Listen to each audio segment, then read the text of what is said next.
Hola, en este video vamos a hablar del libro Cartas a quien pretende enseñar de Paulo Freire.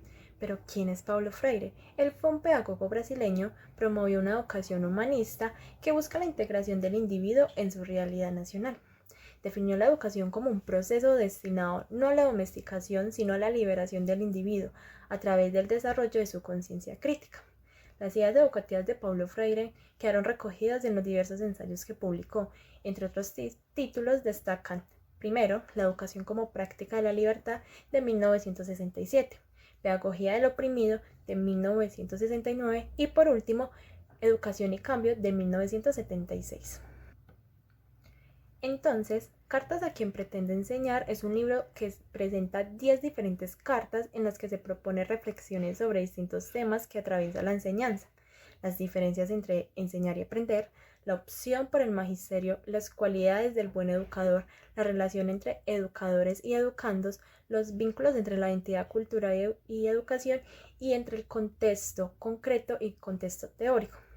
Por otro lado, nos vamos a enfocar únicamente en la carta número 9, donde presentaremos las diferencias e importancia de reconocer el contexto concreto y contexto práctico dentro de la educación.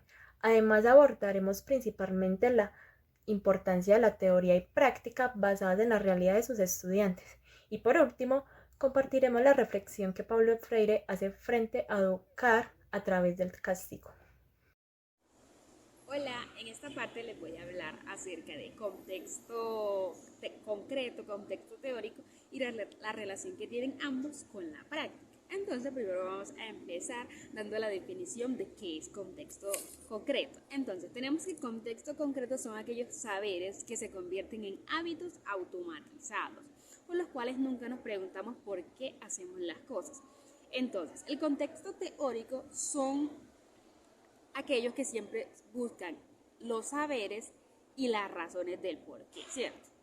Entonces, aquí lo importante es saber que el contexto concreto siempre va a estar inmerso en el contexto teórico, ya que se basa en experiencias, las cuales son sobre gustos, sobre la cultura y todo aquello que rodea la sociedad. Entonces, todo esto, contexto concreto y contexto teórico, nos lleva a la práctica.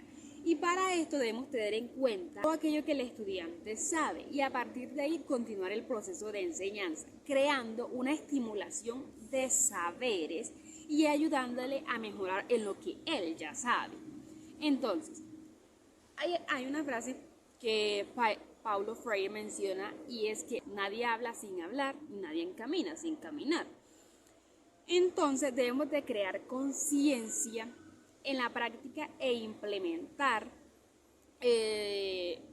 experiencias significativas sin dejar por fuera el contexto que nos rodea. Y quiero terminar esta parte con una cita que menciona Paulo Freire en nuestra carta, la carta 9, que dice: pensar la práctica enseña a pensar mejor, del mismo modo que enseña a practicar mejor. El castigo. Freire menciona que debemos cambiar la forma de castigo, enseñándole a los niños cuáles son sus deberes y cuáles son sus derechos. En vez de castigar, debemos fomentar que los niños sean mucho más curiosos. Freire también sostiene que el castigo no es una estrategia efectiva para fomentar el aprendizaje y el desarrollo de los estudiantes. En cambio, argumenta que la educación debe ser un proceso que respete la dignidad y la autonomía de los estudiantes. A través de un diálogo respetuoso y la comprensión de las circunstancias y necesidades individuales de cada estudiante, se puede guiar a los estudiantes hacia un entendimiento más profundo de sus acciones y las consecuencias de las mismas. La reflexión de Freire en esta carta enfatiza la importancia de reemplazar el castigo por la oportunidad de aprender a partir de los errores. Los educadores deben asumir el papel de facilitadores del conocimiento y la autorreflexión en lugar de actuar como autoridades. Al hacerlo, se crea un ambiente de aprendizaje más enriquecedor en el que los estudiantes pueden creer y desarrollarse de manera más efectiva.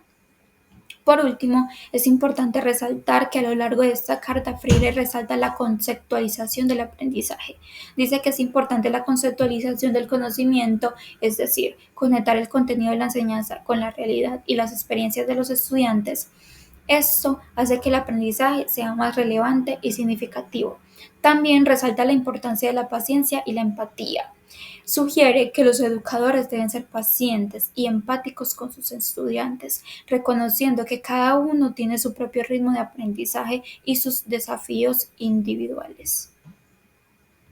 Bueno, ya por último voy a mencionar dos aspectos muy importantes a modo de conclusión.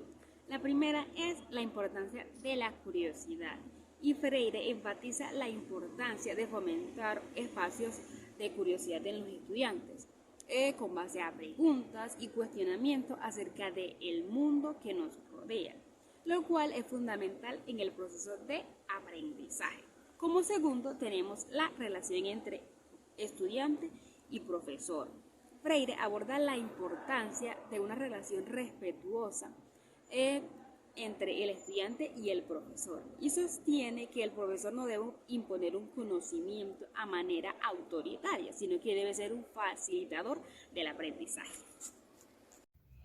En conclusión, el contexto concreto a menudo nos lleva a realizar acciones por inercia, basándonos en lo que hemos aprendido previamente. Sin embargo, esta inercia puede limitar nuestra curiosidad y nuestra capacidad de cuestionar por qué hacemos ciertas cosas de cierta manera. Es en el contexto teórico donde la reflexión y el cuestionamiento tienen cabida. Aquí es donde profundizamos en el por qué y en el cómo de nuestras acciones, y donde podemos aprender a mejorar y adaptar nuestras prácticas. En resumen, tanto la teoría como la práctica son componentes esenciales del aprendizaje y la aplicación del conocimiento. La teoría nos proporciona comprensión, mientras que la práctica nos permite experimentar y aplicar lo que hemos aprendido. La combinación de ambas nos enriquece intelectual y prácticamente, lo que resulta en una comprensión más profunda y una mejora constante en nuestras acciones y decisiones.